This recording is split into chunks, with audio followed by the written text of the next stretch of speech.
আসসালামু আলাইকুম আরহামতুল্লাহি আবরাকাতু। আশা করি সকলে ভালো আছেন। মানুষ মারা গেলে কয়টি জিনিস হারাবে? প্রথম নাম্বার জিনিসটা হলো কি জানেন? মানুষ মারা যাওয়ার পর প্রথম যেইটা জিনিস নিয়ে হারাবে, সর্বপ্রথম হারাবে, সেইটি হলো তার নাম। সবাই এসে বলবে, লাশ কোথায়? দুনিয়াতে আমাদের নাম ছিল রহমান, করিম, বিভিন্ন প্রকার নাম আছে। যেমন আমার নাম তৌফিকুর রহমান, বিভিন্ন জনের নাম বিভিন্নভাবে নাম আছে। এই নামগুলা তাদের খাতা থেকে মুছে যাবে। সবাই এসে বলবে, লাশ কোথায়? লাশের জন্য কবর খোঁড়া হয়েছে, লাশের জন্য কাপড় আনা হয়েছে, লাশের জন্য সুগন্ধি আতর গোলাপ চন্দন নিয়ে আসা হয়েছে, লাশকে কি গোসল দেওয়া হয়েছে, লাশের জন্য মসজিদ থেকে খাটিয়াটি নিয়ে আসা হয়েছে। কেউ কোনো জিজ্ঞাসা করবে না, কেউ কোনো নাম ধরে বলবে না যে অমুকের জন্য অমুকের জন্য অমুকের জন্য কবর খোঁড়া হয়েছে। বলবে না রহমানের জন্য কবর খোঁড়া হয়েছে, সাত্তারের জন্য বাঁশ কাটা হয়েছে। কেউ না, নাম ধরে কেউ বলবে না লাশের জন্য। তাহলে চিন্তা করেন, দুনিয়া আমরা কিসের জন্য বাড়ি গাড়ি করবো? এত টাকা ইনকাম করে করবো কি যদি মারা যাওয়ার পর সর্বপ্রথম আমাদের নামটাই না থাকে, লাশ হয়ে যায়?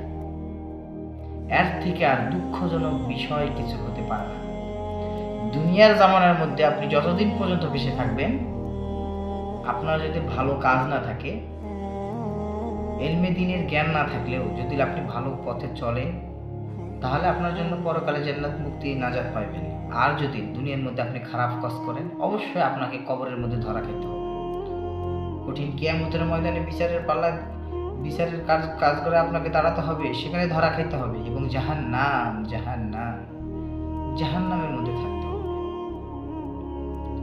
আপনি এখনই মারা যান, একটু পর মানুষ এসে বলবে, লাশ কোথায়? নামটি হারা ফেললে লাশ কোথায়? এরপর কেউ যাবে কবর খুঁড়তে, কয়েকজন লোক কবর খুঁড়বে। কেউ আবার যাবে বাজারের মধ্যে সাদা কাপড় নিয়ে আসতে, 3 টুকরা সাদা কাপড়। মেয়েদের জন্য 5 টুকরা, ছেলেদের জন্য 3 টুকরা কাপড় নিয়ে আসবে, আতর সুগন্ধি সবকিছু নিয়ে আসবে। এরপর আপনাকে বড়ই পাতা দ্বারা গরম গরম কুসুম কুসুম পানি দ্বারা আস্তে আস্তে গোসল করাই দিবে। শুধু তাই নয়, শুধু যে গোসল করে খামতে হবে তা না। এরপর গোসল করে দেওয়ার পর আপনাকে শরীরটা আবার আস্তে আস্তে মুছে দিবে, যাতে একটু কষ্ট না লাগে। এই যে গোসল করার এত সিস্টেম, যেটা আপনাকে আস্তে আস্তে গোসল করাবে। আপনি মারা যাওয়ার পর যারা মৃত ব্যক্তি যারা বুঝে, যখন একটা মানুষকে যারা অন্য মানুষ এসে, সাধারণ মানুষ যারা আসে, দুনিয়াবি মানুষ যারা আসে আপনাকে গোসল করাবে, কিন্তু যদি আপনি খারাপ কিছু করে থাকেন, তাহলে জাহান্নামের ফেরেশতারা এসে আপনাকে গরম টলকলা পানি দ্বারা গোসল করাবে। আপনি চিৎকার মারবেন, ডোকর মারবেন, কেউ শুনবে না। এখানে মুখ্য বিষয় হলো, গোসল করা শেষ হবে, আপনাকে কাপড়ের মতো 3 টুকরা সাদা কাপড় দ্বারা চকলেটের মতন বানাইবে।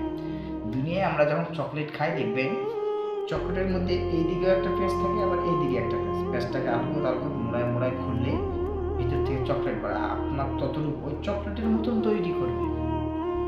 এরপর খাটিয়ার মধ্যে রাখবে। আপনার বেবি ছিল, আপনার সন্তান ছিল, আপনার মেয়ে ছিল, আপনার সবাই ছিল দুনিয়ার মধ্যে। কেউ আপনাকে এসে ধরবে না, কেউ আপনাকে এসে ডাকবেও না, কেউ আপনার খোঁজ খবরও নিবে না। আপনি খাইছেন না খাইছেন এই খোঁজ খবর না, কারণ আপনি সবাই জানে, দুনিয়ার মানুষ জানে যে আপনি মৃত ব্যক্তি। মৃত্যুর পর কারো কেউ কথাও বলতে পারে না, কেউ খাইতেও পারবে না, কেউ চলতেও পারে না। সব কিছু আপনার দুনিয়াবি সব কিছু বন্ধ হবে। এরপর আপনাকে খাটিয়ার মধ্যে শোয়াবে, কয়েকজন 4 জন সেই গাড়িওয়ালা ড্রাইভার নিয়ে আপনাকে কবরে দিবে। এরপর আপনার জানাজার নামাজে দাঁড়াইবে, জানাজার নামাজ শেষ করে কবরের মধ্যে যাবে, বিসমিল্লাহি ওয়া আলা মিল্লাতি রাসূলিল্লাহ বলে আপনাকে কবরের মধ্যে শোয়াবে। আপনার চকলেটের বাঁধনগুলো আস্তে আস্তে খুলে দিবে, মুখটা ক্যাবলার দিকে করে দিয়ে উঠায় আসবে। এরপর সর্বপ্রথম বাঁশ লাগাবে, বাঁশের চাটিয়া লাগাবে।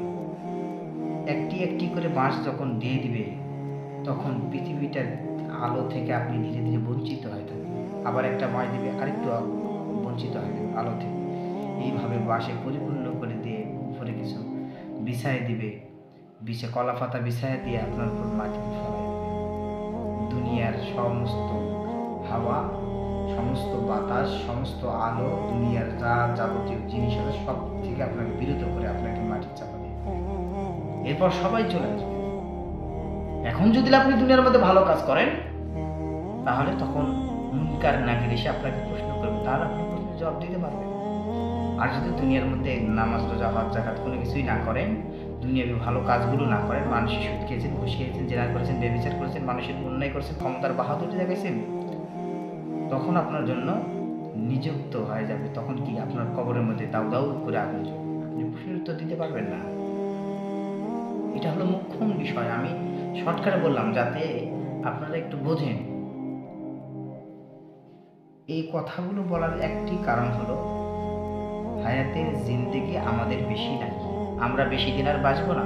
এই জন্য আমাদেরকে সর্বপ্রথম দুনিয়াবি কাজকে ভুলে আখিরাতের কাজের দিকে মন দিতে হবে। নামাজ পড়তে হবে, রোজা রাখতে হবে, হজ করতে হবে, যাকাত দিতে হবে।